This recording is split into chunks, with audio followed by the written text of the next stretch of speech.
Assalamualaikum warahmatullahi wabarakatuh. Berjumpa kembali dengan Romlia Pratama. Teman-teman sahabatku semuanya, gimana kabar kalian? Mudah-mudahan kalian semuanya baik-baik saja beserta keluarganya di sana. Teman-teman sahabatku, buat kalian yang baru gabung, yang baru nonton video ini, silahkan di-subscribe dulu, di-like dan di-komen guys. Buat teman-teman sahabatku yang udah mendukung support channel ini, terima kasih. Mudah-mudahan kalian semuanya diberikan keberkahan umur, keberkahan rezeki, dimudahkan segala urusannya, baik urusan dunia maupun urusan akhirat. Amin ya rabbal alamin. Teman-teman, seperti biasa guys, kita akan nge-reaction beberapa video yang lagi viral. Seperti apa videonya? Ini dia guys.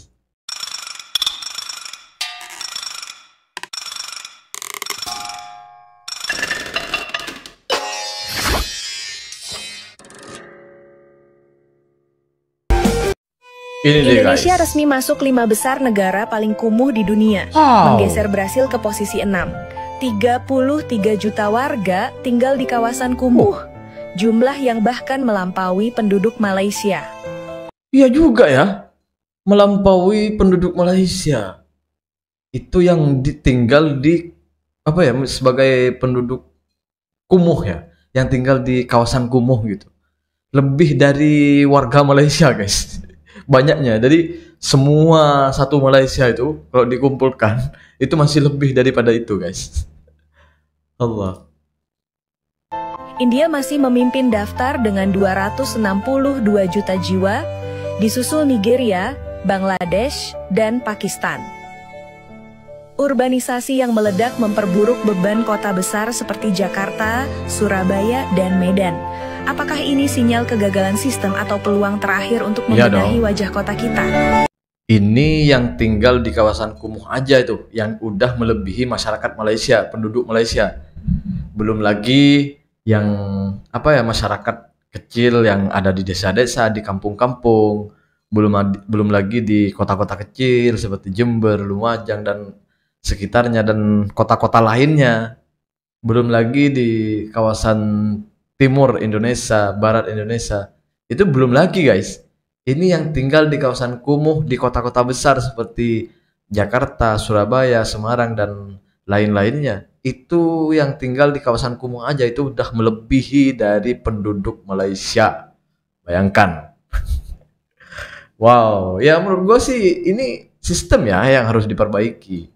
Jadi peraturan-peraturan yang nggak penting itu mending ya udah nggak usah buat peraturan deh, mending yang apa, atau beli barang-barang yang atau apa seperti kereta cepat itu yang menurut gua sih kurang faedahnya. Lebih baik kan gimana caranya mensejahterakan rakyat, memberikan peluang pekerjaan yang lebih banyak untuk rakyat. Ya itu jauh lebih baik sih, memperbaiki pendidikan itu jauh lebih baik daripada beli-beli barang seakan-akan kita kaya namun sebenarnya masih banyak masyarakatnya itu yang miskin gitu.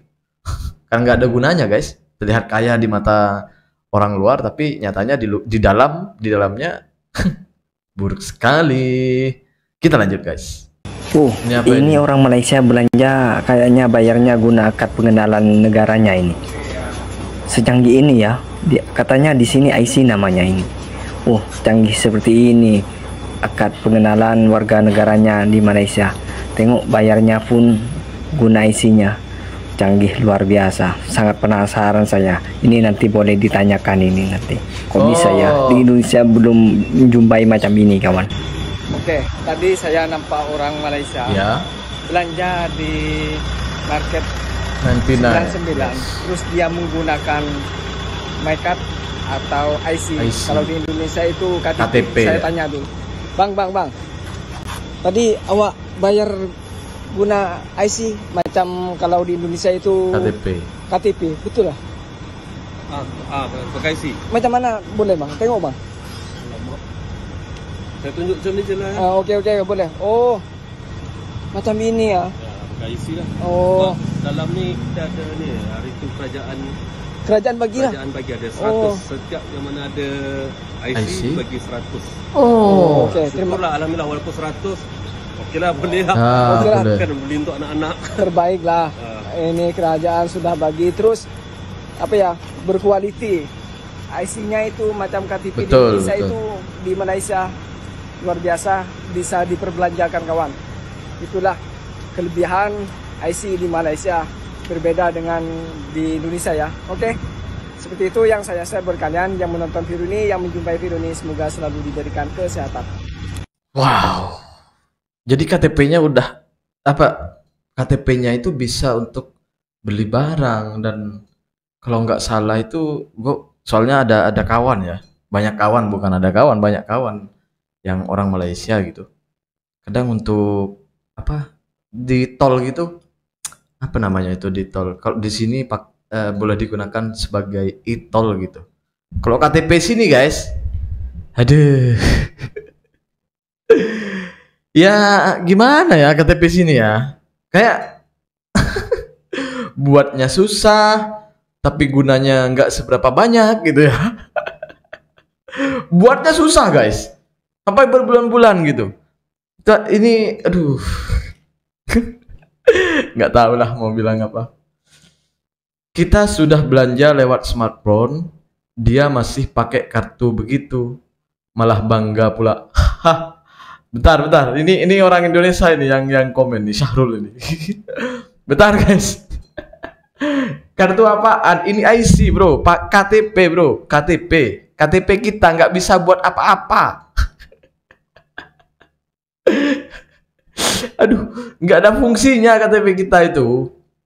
Ini patutlah bangga mereka, orang KTP mereka bisa untuk bayar ini, bayar itu, sedangkan KTP kita nih sudah belanja lewat smartphone katanya. Woi, kita ini ya yang pakai, kalau di sini tuh pakai QRIS itu baru-baru aja bro, baru-baru aja. Di Malaysia udah lama banget pakai itu. Aduh, bahkan di Malaysia itu sekarang udah hampir semua minimarket, supermarket itu udah pakai macam itu, QR code katanya. Kalau di sini QRIS. Aduh, kita itu ketinggalan sebenarnya. Gua udah beberapa tahun ada di sana, jadi gua ada banyak tahu lah di Malaysia itu seperti apa. Di sini itu ya, di sini tuh di supermarket itu masih ya ya kayak gitulah gitu. Aduh, di sini tuh yang masih sekarang aja itu masih di kota-kota besar, di bandar-bandar besar seperti kota Surabaya, Jakarta. Di sana itu sampai ke pelosok desanya itu guys ya, dari dulu udah pakai smartphone guys. Dengerin kau. Biar tahu, biar nggak, kalau komen itu ya, biar nggak sembarangan, nggak malu sendiri nantinya. Malu.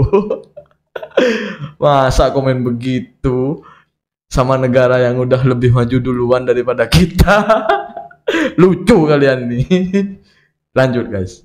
IKN disebut bakal jadi kota hantu oleh surat kabar asal Inggris The Guardian. Media itu menyoroti perkembangan pembangunan ibu kota Nusantara di bawah kepemimpinan Presiden Prabowo Subianto. Dalam artikelnya yang terbit pada Rabu 29 Oktober 2025 berjudul Indonesia New Capital, Nusantara in Danger of Becoming a Ghost City, The Guardian menggambarkan Nusantara sebagai kota futuristik yang berdiri megah di tengah hutan Kalimantan Timur namun sepi aktivitas. Bangunan dan jalan raya sudah terbentang luas tapi kosong. Hanya tampak beberapa tukang kebun dan wisatawan. Sementara Presiden Prabowo belum pernah berkunjung ke sana sejak menjabat. Proyek ambisius warisan Presiden Jokowi itu kini dikhawatirkan mangkrak. Pakar hukum tata negara Universitas Mula Warman, Herdian Syahamsah bahkan menyebut Nusantara sudah menjelma jadi kota hantu. Bahkan sebutan ibu kota politik menurutnya nggak lagi memiliki makna hukum di Indonesia setelah status Nusantara sebagai ibu kota negara gugur pada Mei 2025 lalu. Di bawah kota hantu guys, ibu kota hantu. Aduh. Itu hari jadi julukannya itu lain guys. Ibu kota PSK atau apa kalau di Malaysia? Ayam. Sekarang udah mau berubah ini. Sudah mau dijulukin ibu kota hantu. Aduh, ada aja IKN. Ya gue sih masih berharap guys ya, masih berharap karena ini udah terlanjur ya, uang negara udah dikeluarin, uang rakyat sudah ini, pajak udah dinaikkan habis-habisan. Jadi Kalau nggak jadi ya, aduh, uang kita juga yang dibuang-buang guys. Ya kami sih masih berharap ya di bawah kepemimpinan Pak Prabowo dan presiden-presiden ke depannya itu bisa melanjutkan IKN karena udah terlanjur guys. Udah terlanjur ya.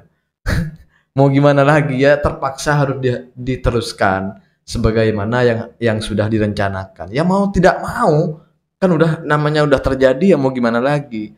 Kita tuh masih berharap, tapi ya kok kayaknya bimbang gitu guys. Pemimpinan Prabowo, pendanaan proyek ini dipangkas dari 39 triliun rupiah menjadi 13,5 triliun rupiah dan hanya 5,7 triliun rupiah di tahun depan. Meski begitu, Kepala Otorita IKN Basuki Hadi Mulyono menegaskan proyek tetap berjalan. Ia membantah tudingan perlambatan, menyebut dana dan komitmen politik sudah ada dan pembangunan akan terus dilanjutkan. Gimana menurutmu soal ini? Coba komen ya. Ya mungkin IKN ini akan lebih lambat dari rencana sebelumnya karena pendanaannya, uangnya dipangkas sama Pak Prabowo yang itu hari 39 triliun sekarang jadi 13,9 triliun. Ya setidaknya kan ya jadi lambat gitu, siapnya mungkin jadi lambat. Ya meskipun jalan ya ini udah menunjukkan bahwa kita itu udah agak-agak tidak mampu gitu kan, dengan mengurangi anggarannya itu aja udah kelihatan kayak tidak mampu. Kalau nggak mampu ngapain maksa gitu ya. Aduh, ambisi banget. Pasrah meskipun panas dan gerah dan hanya bisa terdiam meskipun jadi tontonan. Seperti maling apes di Tegal niat mencuri malah kejebak dalam mobil, dalam kereta guys. Aduh, kok bisa? Hanya bisa terdiam dan pasrah seorang maling hendak mencuri malah terjebak di dalam kereta atau mobil guys. Aduh, kasiannya.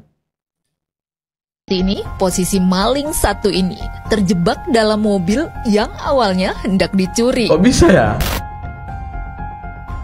Nasib malangnya, jika bisa dikatakan demikian, berawal pagi sekali.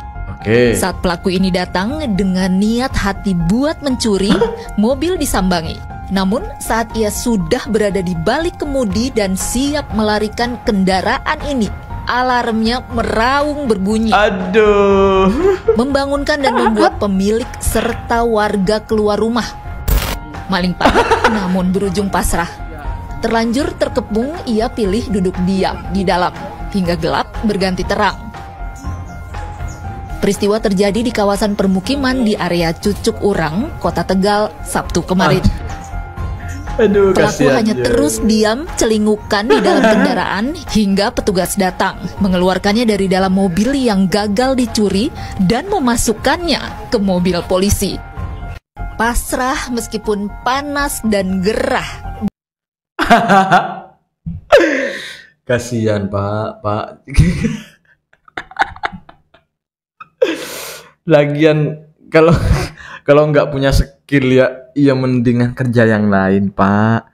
Lagian meskipun punya skill ya udah cari yang halal aja, ngapain. Aduh. Cari yang hayal pula. Cari yang halal Pak ya. Aduh ya Allah, daripada kayak gini Pak, aduh ini Bapak ini di penjara, mobil gak dapat, penjara dapat ini. Kasihan Bapak ini guys. Aduh Pak. Terima kasih buat semuanya yang udah nonton. Assalamualaikum warahmatullahi wabarakatuh. Jangan lupa guys, sholawat.